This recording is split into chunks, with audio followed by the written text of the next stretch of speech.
welcome back to my channel. Today's video is just gonna be fun and kind of chill, but I had an idea for something a little bit different. I was chatting with my friend Kate, who is Kate the Great Beauty here on YouTube, and we were talking about a certain TV show, and I mentioned that I had met the star of that TV show, and she was like, why am I just now finding this out? So it got me thinking. I have met a lot of famous people, a lot of celebrities. Sometimes these have been things that I've paid for, like at a convention. Sometimes these were just happenings on the street. Either way, I had this idea and I put this out to you all on Instagram and asked whether you'd like to see me do a get ready with me where I talk about the celebrities I've met and talk about whether or not they were assholes. And yeah, it was like 100% yes. And it wasn't like 100% yes. It was 100% yes. Also, this is my second time filming this video. The first time my camera stopped filming real early into it, and then by the time I had realized it, my makeup during the get ready with me was completely done. So I wasn't about to go back and take part of it off and then, no, I just scrapped the whole thing. But it did teach me a few things about what I wanted to do in this video. But before we get into all of that, I have a little bit of bad news, good news, bad news. The bad news, the cat candle is dead. I'm so sorry. I'm so sorry. We all know this was Ben. Ben was the cat candle that I only lit while I was filming. The wick is no longer. The wick is no longer. So I'm gonna have to figure out a way to melt the rest of this off so we can hold on to Ben forever. But calm down, calm down. Fear not. May I present to you the good news? The new cat candle. Yes, I know that this company also makes unicorns and foxes and things like that, but guys, I mean, it's spooky season, okay? Look, I have my spookiness going on back here. It is spooky season. We needed a black cat candle. The other bad news that I was mentioning is that I did light this for the first time in the last video I had to scrap. So there already is a tiny little divot, but it's not bad. It's not bad. So for all of you who are new here, this is the cat candle. I only light this candle while I am filming, and inside this cat candle is a metal cat skeleton. I am lighting it only when I am filming so that we can all watch the magic together as this new child burns. So the other guy was named Ben. We need a name for this little buddy. So I'm gonna want you to comment down below and suggest a name for this dude. And I'm going to pick one. I'll announce it next week. When I pick one, that person is gonna win a prize. I have no idea what it's gonna be yet, but you're gonna win something. The new cat is on fire. We can officially start. I'm gonna get into the makeup in just a second, but I did say that doing the other video made me realize some things. One thing it made me realize is that a good 50% of my list was just drag queens, because I have met a lot of drag queens. If I talked about them, this video would be 9 years long. So I will just tell you as a whole, they were all so kind to me, which is interesting because sometimes, if we're being honest, drag queens don't like the straight girl that's just like woo-wooing in the bar, and I'm not woo-wooing. Nonetheless, bachelorette parties have given some of us who are true drag fans a bad rap. One that was overwhelmingly nice, though, I will say, was Latrice Royale. When I came up to her, she was like, hey baby girl, what's your name? And I told her my name was Linda, and she immediately launched into, Linda, honey, listen, Linda. If you know, you know. But other than that, everyone was a peach. Willem was slightly cold to me both times that I met her, but other than that. So I'm gonna go over my list by year, but first let's zoom you in so I can start putting some makeup on my face because I'm feeling bare. I'm not gonna be mentioning the products that I'm using, but they will all be listed down below. So we are going to go in the Wayback Machine, and we are going to go to 1998. At this point, I am living in New Jersey, and I am working at a restaurant called Lone Star. Lone Star was sort of like Outback, except that the wait staff would get up and country line dance about every half hour. I can't explain it. It's not around as much anymore. There's still a few in the country left, but not many. At this time, I can't quite explain it, but for some reason, I really enjoyed wrestling. I don't know why. It was like a year's period of my life, but I freaking loved wrestling, and my favorite wrestler of all time was known at the time as The Giant, who later became The Big Show. This dude was over 7 feet tall and just massive. So I'm working one day at Lone Star, and who should walk in? The Big Show. My coworkers all came running up to me very excited because they knew how I felt about him. I decided I was not going to go up to him until he was finished his meal. I figured that I was going to be polite, and he was with somebody. I wasn't going to be rude. So I waited the entire time him until he was finished his meal. When he was finally finished, he was about to walk out, and I got all the courage I had in me because I was very nervous, and I had a little piece of paper in my hand, and I was like, I'm so sorry to bother you. But keep in mind also, at the time, I'm like 100 pounds soaking wet, little 5 foot tall Linda, and I'm just sitting there like, but anyway, all I got out was, I'm so sorry to bother you, but, and he grabs the paper out of my hand, slams it on a table, signs something, I guess his name, looks me dead in the eye, rips it in half, throws it on the ground, and walks the fuck out. Now, I've had many people try to tell me, oh, maybe it was just like his wrestling persona and he had to keep his persona. And I was like, you know what? No, I don't care. I don't care about that. You don't be that much of a dick to someone. To be fair, maybe the person that he was eating with at the restaurant, maybe they got into a fight and he was just in a bad mood. There's a very good chance of that. Or maybe his food was really terrible. Maybe he didn't like his bloomin' onion. At the time, they were called tumbleweeds at our place. Either way, spoiler alert for the rest of this list, he was the rudest, meanest person I have ever met that is a celebrity, ever. Forgive me, I'm gonna keep checking to make sure my camera's on about every 20 to 30 seconds. So next, let's skip over to 1999. My best friend at the time was obsessed with the band Garbage, specifically Shirley Manson, because I mean, she was hot, is balls hot. But he really loved her. So when there was a radio contest one day that was offering a free acoustic show with Garbage with like very private and intimate settings, I called in and I won. So my friend and I went. The show was really, really intimate. There was only about 30 of us there, and the band, they played all their hits at the time. Shirley Manson forgot the words to I'm Only Happy When It Rains, which was freaking adorable. And then at the end, we all got to meet the band, and I was so thankful because when it came time for my friend to meet Shirley, he was so nervous and she was beyond sweet. She was so kind and so sweet and just very, very, very warm to him. I didn't care about me because I liked her, but I wasn't nearly as big of a fan. She was very nice to me as well, but to him, she was very sweet. And I just remember being so thankful, and I think it kind of made his year. Skipping ahead to the year 2000, I'm working in TGI Fridays during the golden era where everyone did actually have to wear flair. That was a thing. I had suspenders with buttons all over it, and I was a waitress. I was in the height of my spooky ooky days, and the person at the front comes over to me and says, I put someone special in your section. So, okay. And I look over and there are these guys sitting in a booth, and I'm staring at them and I'm like, why the hell do they look so familiar? And turns out to be the band Orgy. Now, Orgy didn't get too far, but during the time they were really, really famous for their cover of Blue Monday. So I am waiting on them, and they're pleasant enough, I guess. And then one of them happens to notice that in my little apron I have my pack of cigarettes. And they say, hey, can I bum one of those? And in my head, I'm kind of like, dude, you have a lot of money. Like, you're about to play a sold-out show down the street, but you want to bum a cigarette from a TGI Fridays waitress. Okay, you know what? It's your journey, and you're living it. So I bum him a cigarette, but then the entire band decides to ask me if they can also bum a cigarette until by the end of the meal, my pack of cigarettes was gone. I will say they did add me to the show's guest list that night, and I went where I promptly fell asleep under a table. I can't even explain it. I wasn't drinking or anything like that. I was just real tired. Orgy stole all of my cigarettes. 2001, I have changed jobs yet again. Look, I was in college, okay? It's not like I was trying to be a serial waitress at TGI Fridays. Now I am working at Borders Books and Music, RIP, as a barista in the cafe.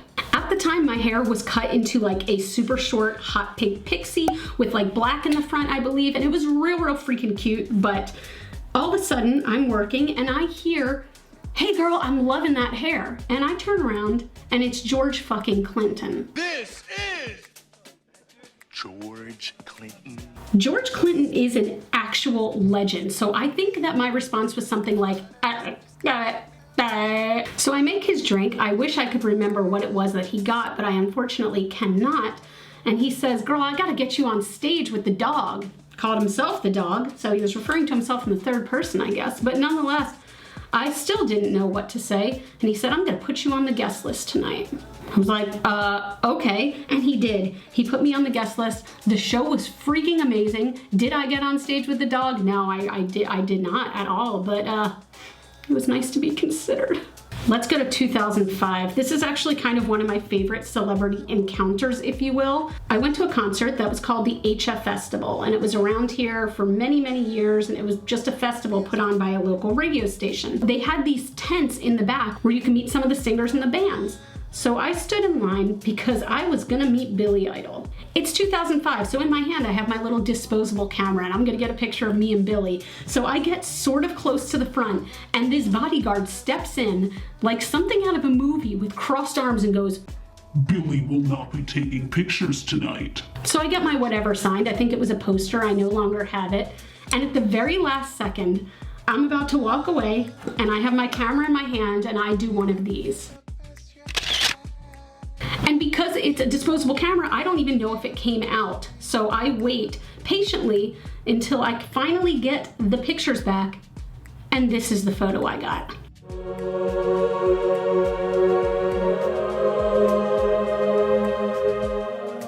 I'm pretty damn proud of that one.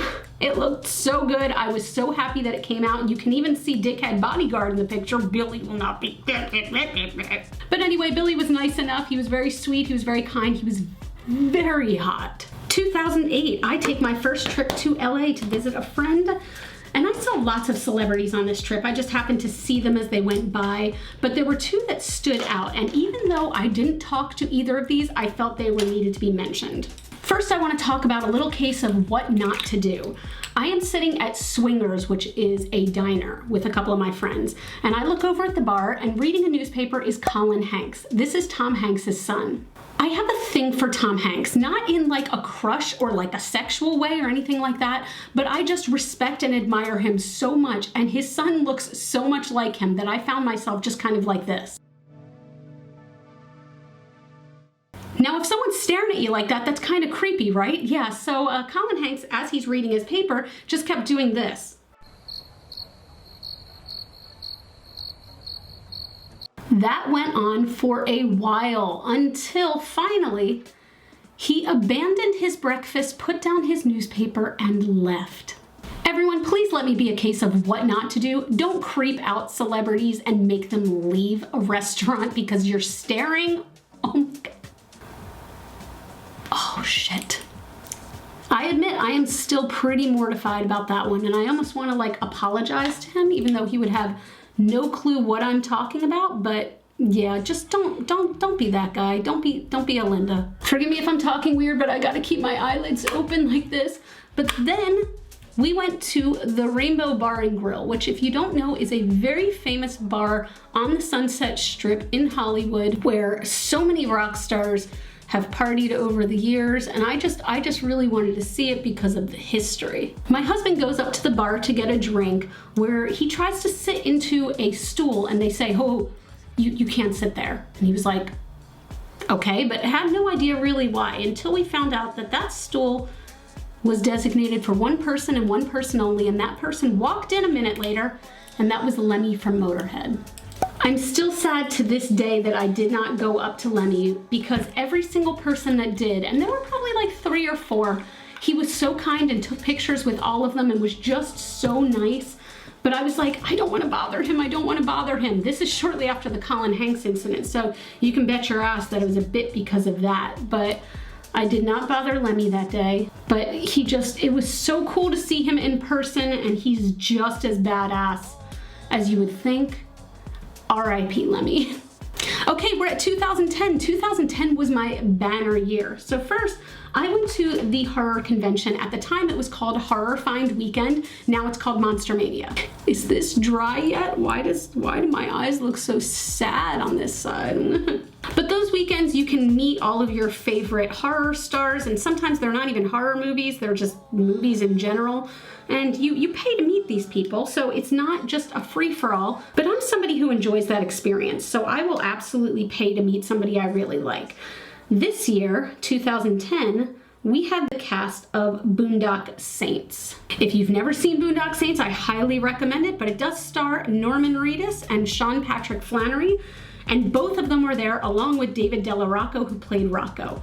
My girlfriend and I were standing in line, and the whole time we're listening to Sean Patrick Flanery and Norman Reedus joking around. Apparently some fan had given them a Pee Wee Herman doll, one of those talking ones, but made it so that it was saying their names.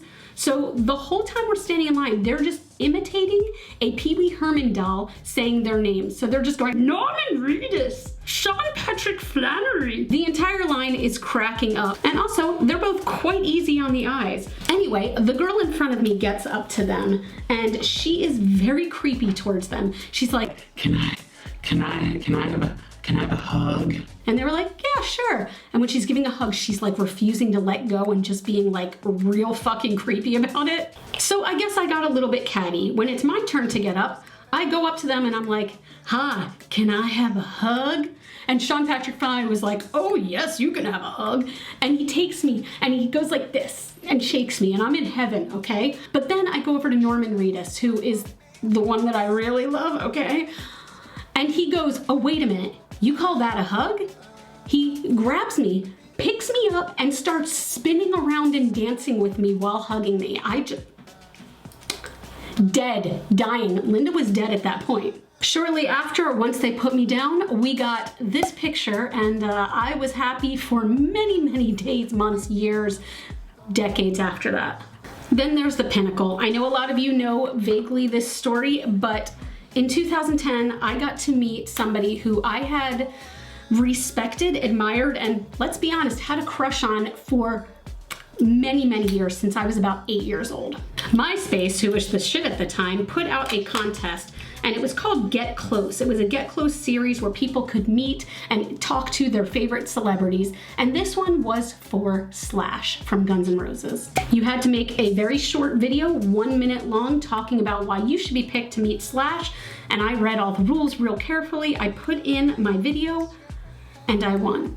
MySpace and also Wendy's, who was sponsoring it, flew my husband and I to Seattle, Washington, which is pretty much the opposite end of the US from me. We got to do a whole bunch of touristy stuff, but at the end of the day, I was going to meet and interview Slash and be his guitar tech for the night at the show at the Showbox Soto. I was petrified, so much to the point where I was focusing really hard on all of my duties as a guitar tech before I met him, because I knew nothing about guitars.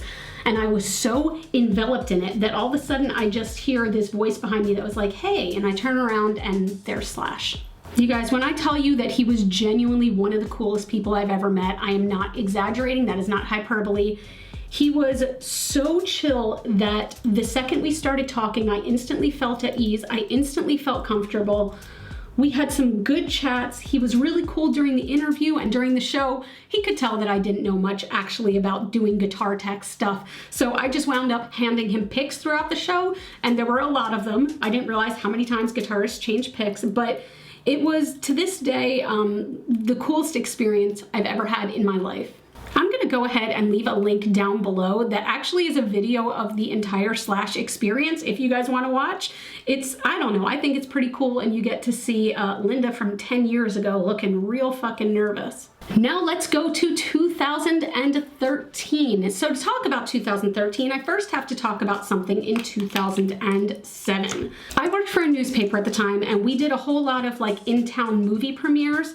And we did one for the movie Sweeney Todd in 2007. This is the Johnny Depp, Helena Bonham Carter thing. And it was, you know, it was good and all, but I get up for a minute to do some work stuff. And when I come back to my seat, I realize I'm staring at the back of a very familiar head. And that familiar head turns to talk to somebody next to him. And it was John Waters. Now, I know a lot of you might not know who John Waters is. He is a director of films such as Pink Flamingos, Female Trouble, Cecil B. Demented, Hairspray, Pecker. There are just so many amazing, Serial Mom, for Christ's sake, like there are so many amazing ones. And in Baltimore, he is very, very respected and revered. He's our dirty granddad. So the whole movie, I do not talk to him because it's a freaking movie and that would be rude. So I wait outside at first until he comes out. And he's with somebody, but he's walking kind of quickly, but I approach him and I very quietly say, I'm so sorry, Mr. Waters, to bother you. But I was wondering if I could get a picture with you because I'm just such a big fan. And immediately kind of a look of fear came on his face, but I didn't understand really why. And he said, oh, okay, but not here, and sort of shuffled me off to the side, but it was too late. At that point, people had seen him and started rushing at him.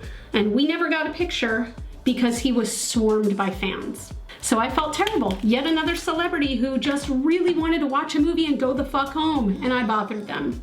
Back to 2013, I'm still working at that newspaper, and we have a big party every year celebrating like the best in Baltimore. And I hear that John Waters is going to be the guest of honor, and they choose me to be his liaison for the night. Liaison's a really bad word. It makes it sound like I was, his escort or something like that. That's not what I meant at all. I just meant, actually, I was his escort. Okay, look, let's just dig in. We had a special area set aside for Mr. Waters, so I was to greet him at a side door, walk him through the party, and get him to his designated area. So when I met up with him, one of the photographers from the paper was there and he said, oh, can we snap a picture? And he got this picture. Right after that, I did walk him through the party. I got him his drink. He wanted some white wine. And I sat him down and he was very, very nice and very sweet to me. And that was that. It doesn't seem like much, but I feel like I kind of was able to vindicate myself a little bit from the asshole I was in 2007. There's only a few more, I promise. So let's go to 2015. Okay, look, if you talk about scary movies in this world, there is one scary movie that, since I was a kid, has scared me more than any other to this day, and it still scares me, and that is the original Pet Sematary. The character Zelda is still the scariest thing that I could possibly think of to this day, and I found out that Zelda was going to be at that same horror convention, Monster Mania. I decided it was time to face my fear and meet Zelda. So in the movie, this is what Zelda looked like, and skip ahead like 5 seconds if you don't want to see this horror show.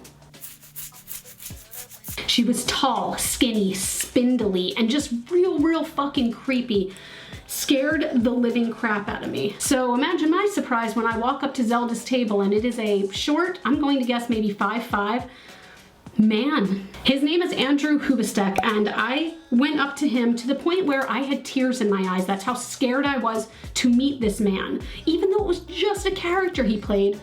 But he could tell, and he just went, oh, come here, and gave me a big hug and was like, oh, I'm sorry, I didn't mean to scare you that badly, ha ha ha. And I talked to him and he was just the nicest, sweetest guy, even though I was petrified. Went a little ham on some bronzer today. That's okay. That's okay. But he gave me a big hug and just was very kind and very sweet. Signed my picture that said something terrifying like, I'm gonna twist your back like mine, which was kind of a fucked up move if you've seen the movie.